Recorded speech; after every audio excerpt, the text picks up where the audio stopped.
جی بیٹا، چلیے آغاز کرتے ہیں جی۔ بسم اللہ الرحمن الرحیم، رب اشرح لی صدری ویسر لی امری واحلل عقدۃ من لسانی یفقہوا قولی۔ اچھا بیٹا، سب سے پہلے تو یہ بات کہ دنیا کے اندر جو اقتصادی تعلقات ہیں یا معاشی تعلقات ہیں وہ سب سے زیادہ امپورٹنٹ ہوتے ہیں۔ یہاں میں ایک چیز آپ کو ضرور بتانا چاہوں گا جو ہم سے شروع دن سے غلطی ہوئی ہے۔ کبھی بھی آپ اپنے ریجن کو چھوڑ کے اپنا جو آپ کا علاقائی جو آپ کی ٹیریٹری ہے یا آپ کا ریجن ہے، کبھی بھی آپ ریجنل ٹریڈ کے بغیر ترقی نہیں کر سکتے۔ دنیا میں جہاں کہیں بھی ترقی ہوئی ہے، سب سے پہلے ریجنل ٹریڈ اس کے اندر آئی ہے، پھر اس کے بعد انٹرنیشنل ٹریڈ آئی ہے۔ آپ چائنا کو دیکھ لیں، انڈیا کو دیکھ لیں، بین الاقوامی سطح پہ اگر آپ دیکھنا چاہتے ہیں یورپ کو دیکھ لیں۔ جب سے یورپین یونین بنی ہے، ان کی ود ان یورپ جو ٹریڈ ہے وہ سب سے زیادہ ہے۔ یعنی ایسا نہیں کبھی ہوتا کہ آپ دنیا کے کسی ایک ملک میں بیٹھے ہوئے ہیں اور وہاں بیٹھ کے آپ ٹریڈ کرتے ہیں، اور جبکہ جن ممالک کے ساتھ آپ ٹریڈ کر رہے ہیں وہ آپ سے ہزاروں میل کے فاصلے پر بیٹھے ہوئے ہیں۔ جب کبھی بھی ترقی کا آغاز ہوتا ہے تو سب سے پہلے آپ کے اپنے ریجن سے ہوتا ہے۔ یا تو امپیریلزم ہو، جس طرح برٹش نے کیا کہ ہزاروں میل دور آ کے بیٹھ کے اس نے وسائل پہ قبضہ کیا، اپنی مرضی سے اس کو استعمال کیا۔ پھر اس نے کیا کیا کہ جو پروڈکٹ اس نے بنائی ہمارے یہاں کے ہندوستان کے را مٹیریل سے، وہ واپس لا کے انہی لوگوں کو فروخت کر دی، انہی سے پیسہ کمایا۔ وہ ایک الگ چیز ہے۔ لیکن آپ دیکھ لیں، پوری دنیا کے اصول ہے کہ ترقی اسی وقت ہوتی ہے جب آپ اپنے ریجن کے اندر رہتے ہیں، اور اس کا آغاز آپ کی ریجنل ڈیولپمنٹ سے ہوتا ہے۔ پاکستان، ایران اور ترکی کے درمیان ایک معاہدہ ہوا تھا 21 جولائی 1964 کو۔ اس معاہدے کا نام تھا RCD، ریجنل کوآپریشن ڈیولپمنٹ۔ اب یہ جو ریجنل کوآپریشن ڈیولپمنٹ تھی، اس کا بنیادی مقصد یہ تھا کہ خطے کے ممالک کے درمیان صنعتی، تعلیمی، ثقافتی، تکنیکی یعنی ٹیکنیکل شعبوں کے اندر تعاون کیا جائے۔ اور یہ بڑا ایک فعال ادارے کے طور پہ اس نے اپنے کام کا آغاز کیا، اور بڑے زبردست انداز میں کے اندر یہ سارا کا سارا سسٹم آگے چلا، اور تینوں ممالک کو روڈ اور ریلوے کے ذریعے سے آپس میں کنیکٹ کر دیا گیا۔ پاکستان سے ایک ٹرین جاتی ہے جی کوئٹہ، کوئٹہ سے آگے ایران تک کا ٹریک موجود ہے، زاہدان تک۔ زاہدان سے جاتی ہے تہران، تہران سے استنبول۔ اسی طرح ایک ٹریک، ایک روڈ موجود ہے جو یہاں سے تفتان بارڈر، جو کہ ایران کا بارڈر ہے، اور تفتان سے جاتی ہے تہران تک، اور تہران سے آگے استنبول تک۔ یعنی پیرالل اس کے ایک ریلوے روٹ بھی ہے اور ساتھ ہی ساتھ روڈ بھی ہے۔ اور اس اعتبار سے اگر دیکھا جائے تو یہ منصوبہ انتہائی امپورٹنٹ تھا۔ 2009 میں اس کو ریزیوم کیا گیا۔ سید یوسف رضا گیلانی صاحب نے اپنے دور میں اس کو اس وقت دوبارہ سے پھر چلایا تھا، پھر بعد میں کچھ عرصہ یہ چل کے انہی کے دور میں بند ہو گیا تھا۔ پھر ابھی دوبارہ سے اس کے اوپر فیزیبلٹی دیکھی جا رہی ہے، اس کو دوبارہ سے چلایا جائے تاکہ خطے کے اندر تو تجارتی سرگرمیاں، اکنامک ایکٹیویٹیز جو ہے وہ چلے۔ اب ان بٹوین کیا ہوا کہ 1979 میں ایران میں اسلامی انقلاب آ گیا۔ اب ان کی ایکٹیویٹیز وہیں کی وہیں جیم ہو گئی، کیونکہ ایران جو ہے وہ ایک سمجھنے کے درمیان میں آتا ہے پاکستان اور ترکی کے۔ اب ایران میں افراتفری تھی، حالات وہاں نارمل نہیں تھے، لیکن انقلاب ایران کے بعد یا اسلامی انقلاب جو آیا اس کے بعد پھر حالات گریجولی بہتر ہونا شروع۔ اور 1985 میں خطے کے ملکوں نے فیصلہ کیا کہ اس کو پھر دوبارہ سے ریزیوم کیا جائے، دوبارہ سے اس کو ایکٹیو کیا جائے تاکہ اقتصادی ترقی جو ہے وہ اس خطے میں ہو۔ اب 1985 میں اس کی ری یونین کی گئی، اور RCD کے نام سے ایک نئی تنظیم وجود میں آئی، جو ایک نئی تنظیم وجود میں آئی اس کا نام رکھا گیا ECO۔ یعنی اکنامک کوآپریشن آرگنائزیشن، یعنی اقتصادی ترقی برائے تعاون. پہلا نام تھا RCD، ریجنل کوآپریشن ڈیولپمنٹ، اس سے بدل کے اب ECO رکھ دیا. اب اس کے بعد اس کے اندر دیگر ممالک جو ہیں ان کی شرکت ہوتی، اور یہ 1990-91 میں 6 روس سے آزاد ہونے والی ریاستیں بھی اس کا حصہ بن جاتی.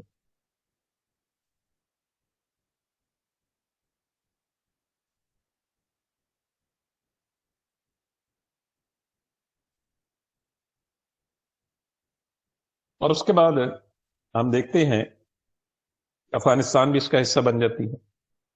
اب میں تھوڑا سا یہاں رشین زون کے متعلق آپ کو بتانا چاہوں گا. دیکھیں بیٹا، رشیا ایک ایسا علاقہ تھا، ہم نے ویسے شروع میں بڑی غلطیاں کی ہیں. اگر ہم رشیا کے ساتھ اپنے سفارتی تعلقات بناتے نا امریکہ کے علاوہ، تو آج شاید اس خطے کی صورتحال کافی حد تک مختلف ہوتی. نوابزادہ لیاقت علی خان سے جو غلطی ہوئی کہ ان کو دونوں ملکوں نے دعوت نامے بھیجے اور انہوں نے امریکہ کا دعوت نامہ ایکسیپٹ کر لیا، رشیا سے جانے سے انکار کر دیا، یہ بہت بڑی غلطی تھی. عالمی تعلقات میں ایسا نہیں ہوتا، ایک ہی ٹوکری میں سارے انڈے نہیں ڈالے جاتے، اپنے سارا کا سارا وزن ایک ہی طرف نہیں کر دیا جاتا. ڈپلومیٹک وے کا کیا مطلب ہے کہ آپ سب کے ساتھ چلنا چاہتے ہیں. انڈیا میں اس وقت ایک میچور گورنمنٹ تھی، انہوں نے دونوں کے لیے خیر سگالی کے جذبات بھیجے. پہلے وہ رشیا گئے، پھر بعد میں وہ امریکہ گئے. ہم نے امریکہ چلے گئے لیکن رشیا کو ہم نے ناراض کر دیا. بعد میں جا کے بھٹو صاحب کے دور میں ہمارے ان کے ساتھ کچھ تعلقات بہتر ہوئے، اور اس کی وجہ سے پھر انہوں نے ہمیں یہ واحد سٹیل مل ہے جی، جو کراچی کی سٹیل مل ہے، اور یہ سٹیل مل ذوالفقار علی بھٹو صاحب کے دور میں یہ اس وقت لگی. اور خود اندازہ کر لیجیے اس بات سے کہ ہمیں اس سے اچھا خاصا نقصان ہوا اس پالیسی سے اسٹارٹ کے اندر ہم نے اپنائی. پھر یہ بہرحال معاملات آگے چلے. ایسے حالات تھے رشیا کے، آپ خود اندازہ کر لیجیے اس کی اکانومی کے، کہ سن 1990 سے پہلے دنیا کی سب سے بڑی سپر پاور اور سب سے بڑی اکانومی رشیا تھا. آپ کو 2-3 باتیں صرف بتاؤں گا. آئرن اینڈ سٹیل میں، کاٹن ٹیکسٹائل میں، وولن ٹیکسٹائل میں، فرٹیلائزر میں بہت آگے تھے. پھر آ جائیے ایٹامک ویپنز میں، اور جتنے بھی جو اس وقت بننے والے ہتھیار تھے، یہ کلاشنکوف اسی دور کی ایجاد ہے نا، یہ تمام تر جو ہتھیار تھے جو اس دور کے اندر بنے، اس کے اندر بھی وہ آگے تھے.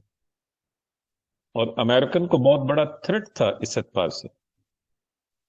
اور اس کے ساتھ ساتھ جب ہم دیکھتے ہیں خطے کے ممالک کی صورتحال کو، تو ہمیں پتہ چلتا ہے کہ اس وقت کا رشیا جو تھا وہ ایک دنیا کی بہت بڑی طاقت تھی. 1-2 باتیں اور بتاؤں گا اس کی اکانومی کے حوالے سے. رشیا میں چلتا ہے روبل. 1 رشین روبل جو تھا وہ ایکول تھا 2 امریکن ڈالرز کے. رشیا اپنے پورے پورے ملکوں کو جو ہے، پورے ملکوں کو مفت گرم پانی سپلائی کیا کرتا تھا. اور اتنی بڑی یہ آپ سمجھ لیں اس دور کی یہ طاقت تھی کہ اپنے پورے علاقوں کو یہ مفت سپلائی کیا کرتے تھے. اور آپ سمجھ لیں کہ جو اس دور کا رشیا تھا وہ ایک ایسی دنیا کی ابھرتی ہوئی طاقت تھی. اسپیس اسٹیشن اس وقت بنانے کے حوالے سے اگر بات کی جائے، اگر اسپیس میں امریکن کے 1 مہینے میں یا 6 مہینے میں کوئی ایک مشن جاتا تھا، تو رشیا کے اس وقت 2 یا 3 اسپیس پہ ان کے مشن جایا کرتے تھے. یہ ساری چیزیں اس دور کے اندر دیکھی گئی ہیں. ان کی اکانومی اس حد تک آگے تھی کہ آپ خود اندازہ کر لیں. پورا یہ جو سینٹرل ایشیا ہے، ایسٹرن یورپ ہے، یہ آسٹریلیا تک، اور یہ چھوٹی چھوٹی ساری ریاستیں، لٹویا، لیتھونیا، کروشیا، یہ سب کی سب یہ رشین کے اوپر ڈپینڈنٹ تھے. پورا کا پورا نظام ان کا انہی کے تعاون کے ساتھ چلتا تھا. تو یہ ہمیں پتہ چلتا ہے جی اس دور کے اعتبار سے ان کی اکانومی جو ہے وہ کس لیول تک.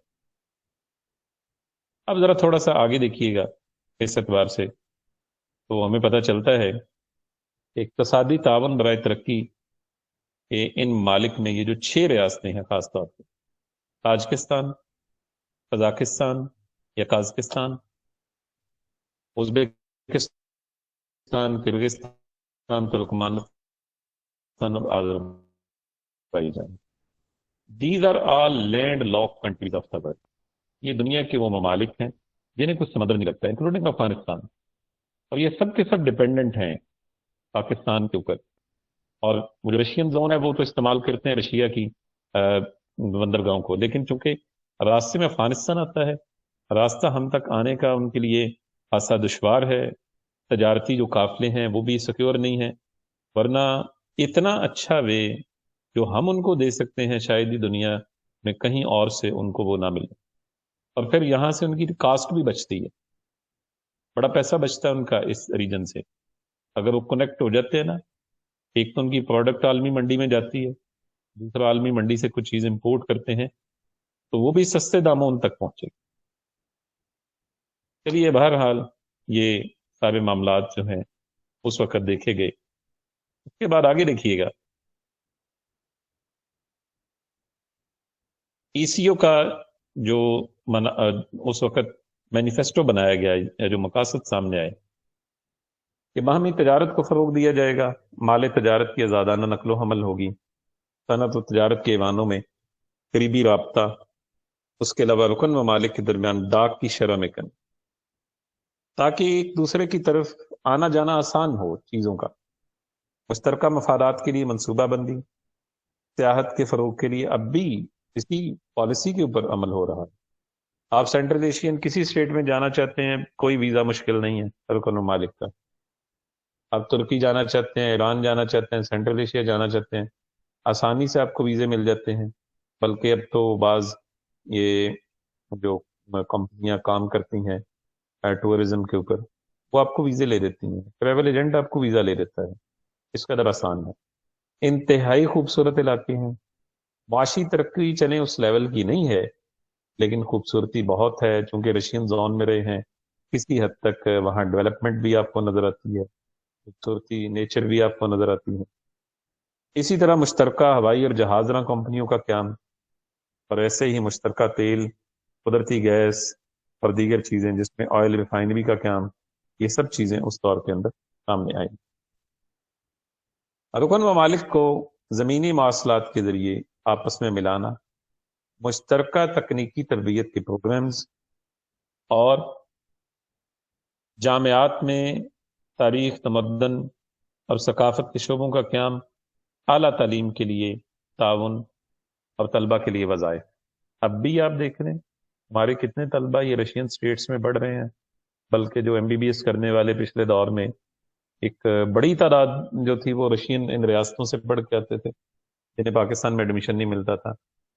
اسی طرح ترکی نے بڑے ہمیں وظائف دیے ہیں. ہمارے بہت سارے لوگ ترکی سے پی ایچ ڈی کر کے آئے ہیں، اب بھی وہاں ترکی کی جامعات میں پڑھ رہے ہیں، وہاں سے پڑھ کے آتے ہیں. اس کے علاوہ جو اہم ادارے اس کے کام کر رہے ہیں. جی بیٹا. سر جو ترکی میں پی ایچ ڈی کرتے ہیں وہ کون سی لینگویج میں کرتے ہیں؟ اور ٹرکش میں بیٹا کرتے ہیں. اب وہ ساتھ میں نا پتہ کیا ہوتا ہے وہاں باہر کے جتنے ممالک ہیں نا، آپ ایون امریکہ میں بھی جائیں گے نا پی ایچ ڈی کرنے تو آپ کو ساتھ میں کوئی ایک فارن لینگویج سیکھنی پڑتی ہے. تو ہمارے لوگ پھر ساتھ میں جو فارن لینگویج سیکھتے ہیں نا وہ انگلش ساتھ میں اس کو بہتر کر لیتے ہیں. ایک ان کی اپنی لینگویج ہے، ایک فارن لینگویج آ جاتی ہے، ساتھ میں ٹرکش آ جاتی ہے. اس طرح سے ان کا کام بن جاتا ہے. یہ ریسنٹلی ہمارے ایک دوست ہیں وہ پی ایچ ڈی کر کے آئے ہیں جرمنی سے تاریخ میں. انہوں نے بھی یہی بتایا، کہنے لگے کہ جرمن زبان وہاں سیکھنی پڑی، ساتھ میں انہوں نے کہا جی ایک فارن لینگویج اور ہونی چاہیے کیونکہ ریسرچ سکھانی ہے نا. ریسرچ آپ کو ملٹیپل لینگویج آتی ہوگی تو پھر آپ ریسرچ کریں گے. لیکن وہ کہتے ہیں کہ اس طرح انداز میں انہوں نے ہمیں پڑھا دیا کہ ہم بیسک سٹرکچر جو ہے نا وہ لنگوسٹکس کا، لینگویجز کا ہم سمجھ گئے. تقریباً تمام زبانوں کا بیسک سٹرکچر ایک جیسا ہی ہے. الفاظ کا تھوڑا ہیر پھیر اس میں ہوتا ہے، لہجے کا تھوڑا سا فرق ہوتا ہے. باقی چونکہ ہمارے یہاں ماحول نہیں نہ بنا ہوا، انوائرمنٹ نہیں ہے، اس لیے ہمیں اس میں اچھا خاصا سمجھے کہ دقت محسوس ہوتی. بلکہ میں خود دیکھتا ہوں، اپنے گھر کے اندر بچوں کو دیکھتا ہوں، اسکولوں میں جو انوائرمنٹ ہوتا ہے وہ بچوں کو انگریزی سکھانے کی کوشش کی جا رہی ہے. بچہ گھر میں اپنے والدین سے پنجابی اور اردو سنتا ہے، بلکہ والدین کو آپس میں پنجابی بات کرتے ہیں، بچے کے ساتھ اردو میں کرتے ہیں. اب دیکھیں نا کتنی کنفیوژنز اکٹھی ہو جاتی ہیں، آپ کی جو مینٹل انڈرسٹینڈنگ ہے وہ ڈسٹرب ہو جاتی ہے. یا تو ایک ہی ماحول بنا ہوا نا، اسی لیے کہتے ہیں نا کہ اپنی مادری لینگویج میں، مادری زبان میں آپ تعلیم دیں، تاکہ ایک ماحول کے اندر رہ کے ایک زبان تو پوری آئے. جب ایک زبان کسی کو پوری آتی ہو، اس کے بیسک سٹرکچر کا پتہ ہو، تو باقی کی زبانیں سیکھنی آسان ہو جاتی ہیں. ہم اسی کنفیوژن میں بیٹا وقت گزار رہے ہیں. اب تو ہمارے بچوں کو اردو بھی ٹھیک نہیں آتی، یہ ہم روزانہ دیکھتے ہیں. اردو بھی بڑا غرق ہو گیا، انگریزی پہلے ہی نہیں آتی. اور جو اردو آنی چاہیے تھی، جو ہمارے دور میں اساتذہ سکھا دیا کرتے تھے اور تختیاں لکھواتے تھے، املا کرواتے تھے، تو چلیں کم از کم ایک زبان تو آ جاتی تھی. اب ایک زبان بھی ٹھیک طریقے سے، وہاں پر پی ایچ ڈی لیول میں ایک سے زائد زبانیں جو ہے نا ساتھ میں پڑھنی پڑتی. اچھا جی، وزارتی کونسل میں سر مختلف اوپر کمیٹیاں. جی بیٹا، جی جی. تھینک یو سر، پچھلے کویسچن میں مجھے سمجھ آ گئی. سر اوپر آپ نے بتایا تھا کہ پاکستان کو امریکہ کے علاوہ رشیا سے اپنے جو تھے تعلقات وہ زیادہ مضبوط کرنے چاہیے تھے. سر رشیا نے ایک دفعہ فیض احمد فیض صاحب کو ایک ایوارڈ بھی دیا تھا. سر وہ ایوارڈ انہوں نے کس چیز پہ ان کو دیا تھا؟ بیٹا یہ تو پورا ایک دور گزرا ہے. آپ دیکھتے ہیں یہ پچھلے دنوں طلبہ نے ایک ریلی نکالی تھی جی کہ لال لال لہرائے گا. آپ میں سے کوئی بچہ بتائے گا اس کا مطلب کیا ہے؟ لال رنگ کے پرچم لہرائے گئے تھے. لال سلام کہتے ہیں، اب بھی کہتے ہیں لال سلام جی، سرخ سلام جی. پتہ کیا سر یہ چیز ہے کہ جمہوریت کی بقا کے لیے جو پیپلز پارٹی وغیرہ کی کاوش وغیرہ تھی اس کے حوالے سے ہاں چلیں کسی حد سرخ تک آپ سلام. کہہ سکتے ہیں، لیکن میں آپ کو بتاتا ہوں. لال سلام یا سرخ رنگ جو ہے، یا سرخ رنگ کا پرچم جو ہے، یہ نعرے آئے ہیں چین سے اور رشیا سے، جہاں کمیونزم کی اور ایکویلٹی کی بات کی گئی تھی، اکنامک ایکویلٹی کی بات کی گئی تھی. اکنامک ایکویلٹی کہتے ہیں کہ سوشل لیول کے اوپر سب کو ایکول کر دیا جائے. اور اس میں یہ جو لال لال کی بات کی جاتی ہے، اس کے اندر یہ ہے کہ آپ مکمل طور پہ اکنامکلی اور سوشلی آپ ایکول ہیں، اور اس کے اندر فیوڈل سسٹم یہ چیزیں کچھ بھی نہیں اس کے اندر ہوتا. دوسرے لفظوں میں کمیونزم کا نظریہ تھا. جیسے فیض احمد فیض صاحب جو تھے، ان کو انہوں نے وہاں بلا کے لینن ایوارڈ دیا تھا. یہ لینن ان کا بہت بڑا رہنما ہوا ہے رشیا کا، وہ ایوارڈ انہوں نے دیا تھا کیونکہ ہمارے یہاں پوری ایک ٹیم تھی جو کمیونزم کو سپورٹ کرتی تھی، سوشلزم کو سپورٹ کرتی تھی. یہ سارے ہمارے شعراء جو تھے یہ سب کمیونزم کو سپورٹ کرتے تھے. آپ ان کی شاعری دیکھ لیں، جو مزدور شاعر ہیں ہمارے، یا جو حبیب جالب جو تھے، یہ سب کے سب یہ لیفٹسٹ تھے، یا بائیں بازو سے تعلق رکھنے والے یہ لوگ. اور ان سب نے اس وقت جو بات کی ہے، انہوں نے فیوڈلزم کے خلاف انہوں نے بات کی ہے، انہوں نے آمریت کے خلاف بات کی ہے، اور اسی لیے ان کو بلا کے وہاں ایوارڈ دیا گیا تھا. پوری ایک ٹیم ہمارے یہاں ہوتی تھی.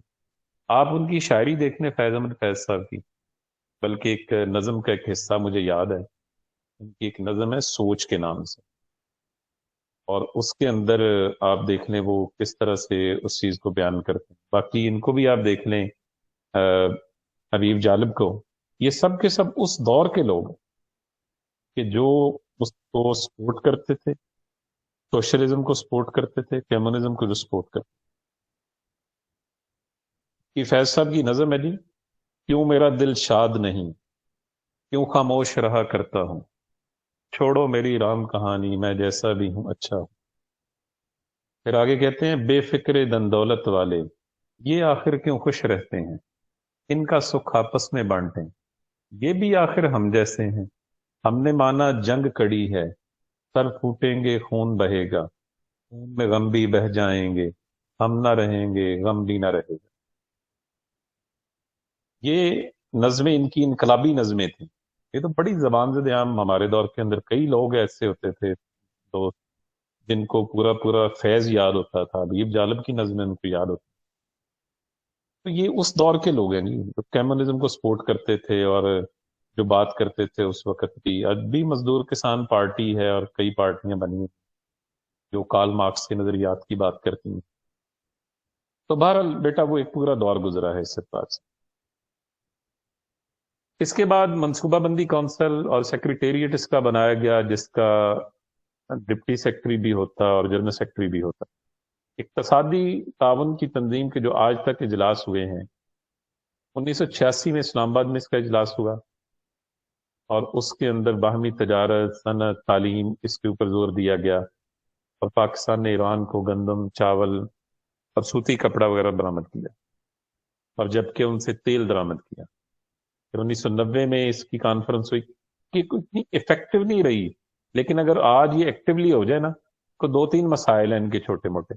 افغانستان کا مسئلہ ہے سینٹرل ایشیا تک اپروچ کرنے کے لیے، اور ادھر سے ایران کے ساتھ جو اقتصادی پابندیاں ہیں وہ تھوڑی سی ویو آف ہو جائیں۔ آپ دیکھیے رشیا اس میں ساتھ میں شامل ہے آگے، اور اس کے بھی بہت سارے لوگ ممبر شنگھائی تعاون تنظیم کے ہیں۔ اور تیسری طرف اگر آپ دیکھ لیں تو سارا کا سارا یہ ریجن، انڈیا اپنے معاملات کو سیٹل کر دے، کشمیر کا مسئلہ اگر حل ہو جائے، اس پورے ریجن میں جو انٹر ریجنل ٹریڈ ہوگی نا، یورپ پیچھے رہ جائے گا، اس قدر ترقی ہوگی۔ آپ دیکھیں یہاں 12 مہینے ایگریکلچر ہے، 12 مہینے یہاں آپ کا پہیہ چلتا ہے، کبھی بھی کوئی ایکسٹریم موسم نہیں آتا کہ آپ کی ٹرانسپورٹ بند ہو جائے، آپ کی ہوائی سروس بند ہو جائے۔ درمیان میں تھوڑے بہت چند دن آتے ہیں، پھر اسی طرح کام چل پڑتا ہے۔ یورپ میں آپ دیکھیں 3 4 مہینے ایسے گزر جاتے ہیں کہ جب ان کی ٹرانسپورٹیشن بھی محدود ہو جاتی ہے اور اوشن ٹرانسپورٹیشن بھی ان کی محدود ہو جاتی ہے۔ اقتصادی بینک کا قیام 1990 میں رکن ممالک کے لیے تجارتی سہولتیں یعنی 10% ڈیوٹی کم کرنے کی اس میں تجویز دی گئی۔ کویت سے عراقی فوجوں کا مطالبہ، کیونکہ اس وقت عراق نے کویت پہ قبضہ کیا ہوا۔ اس کے بعد 1992 میں تہران کے اندر کانفرنس ہوئی، اور اس میں کیونکہ 1990 کے بعد اس خطے میں ڈرگ ڈیلنگ کا بہت کام ہوا ہے اور ڈرگ کنٹرول کمیٹی بنائی گئی، اور باہمی تجارت، مختلف میدانوں میں تعاون کے لیے کمیٹیاں بنائی۔ 1992 میں وزراء کانفرنس جو ہے وہ اسلام آباد میں ہوتی ہے، اور اسی طرح 1993 میں کوئٹہ میں کانفرنس ہوتی ہے جہاں 29 نکات پیش کی گئی۔ 1993 میں استنبول میں سربراہی کانفرنس ہوتی ہے، اور اس کے اندر یہ طے کیا جاتا ہے کہ خطے کے ممالک اپنے معدنیات، زراعت اور تجارت، ان چیزوں میں آپس میں بزنس کریں گے، تجارت کریں گے اور تعاون بڑھائیں گے۔ 1995 میں پھر اسلام آباد میں کانفرنس ہوتی ہے، اور اس میں ایجنڈے میں ساتھ میں کشمیریوں کے حق خود ارادیت کی بھی بات ہوتی ہے۔ 1996 میں اشکاباد میں کانفرنس ہوئی۔ یہ اشکاباد ہے جی ترکمانستان کا شہر ہے، بلکہ اس کا کیپٹل ہے۔ اچھا، گیس پائپ لائن کا فیصلہ بھی اس میں کیا گیا، اور اس منصوبے کا نام تھا تائی پئی، TAPI۔ ترکمانستان، اے سے افغانستان، پی سے پاکستان، آئی سے انڈیا، انڈیا کو بھی شامل کیا گیا اس میں، لیکن بعد میں ہندوستان اس منصوبے سے پیچھے ہٹ گیا، اور اس کے بعد اگلے سال بھی اشکاباد میں ہوئی، اور جس میں سمندری اور فضائی راستوں کا تعین کیا گیا۔ 1998 میں قازقستان کے دارالحکومت الماتی میں کانفرنس ہوتی ہے، اور اس میں افغانستان میں قیام امن اور مسئلہ کشمیر پہ بات ہوئی۔ سن 2000 میں تہران کے اندر بات ہوئی، اور آذربائیجان کی خود مختاری اور افغانستان میں پائیدار عمل پہ بات ہوئی، اور اسی طرح پاکستان کی ایٹمی پالیسی بھی زیر غور لائی گئی۔ ٹرانسمیشن لائنیں ایک دوسرے ملکوں تک بچھانے کے لیے زراعت، صنعت، ان کے اوپر بات ہوئی۔ 2002 میں بھی اس کے اوپر بات ہوئی، جس میں تجارت، صنعت، ثقافت، ان تمام شعبوں میں تعاون بڑھانے کے لیے کام کیا گیا۔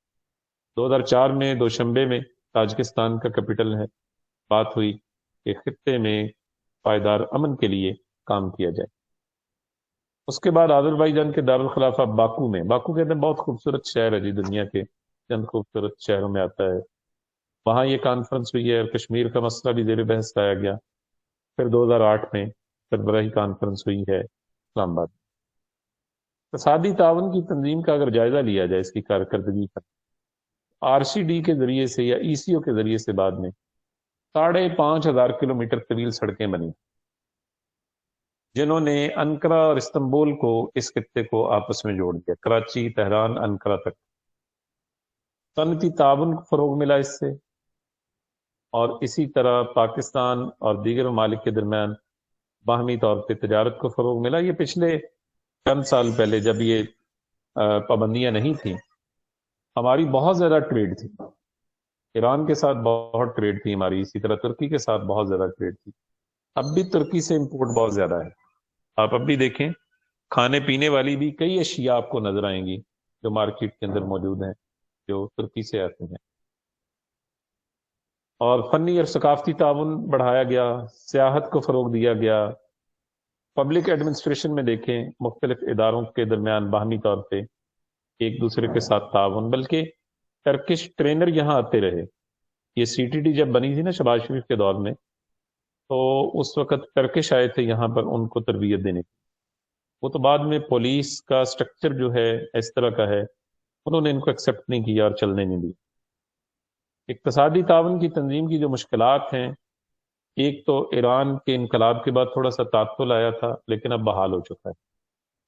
افغانستان کی غیر یقینی صورتحال اور وسطی ایشیائی ریاستوں میں ابھی تک روبل کرنسی چل رہی، ڈالر نہیں چلتا وہاں پر، روبل چلتا ہے. اور روبل کا کسی وقت میں بڑا نام تھا، اور جبکہ اگر خطے میں اپنی کنورٹیبل کرنسی کے اوپر کام کیا جائے نا، پھر بھی آپ دیکھیے گا ڈالر جس کو کہتے ہیں نا تہس نہس ہو جائے گا.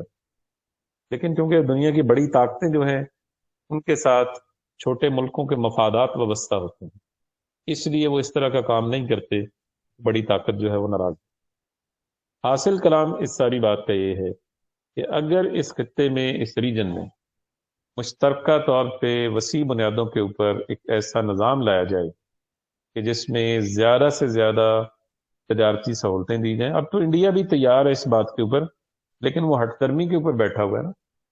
آپ کو یاد ہوگا کہ جب کرتارپور کا افتتاح ہوا تو سدھو نے یہاں تقریر کی تھی.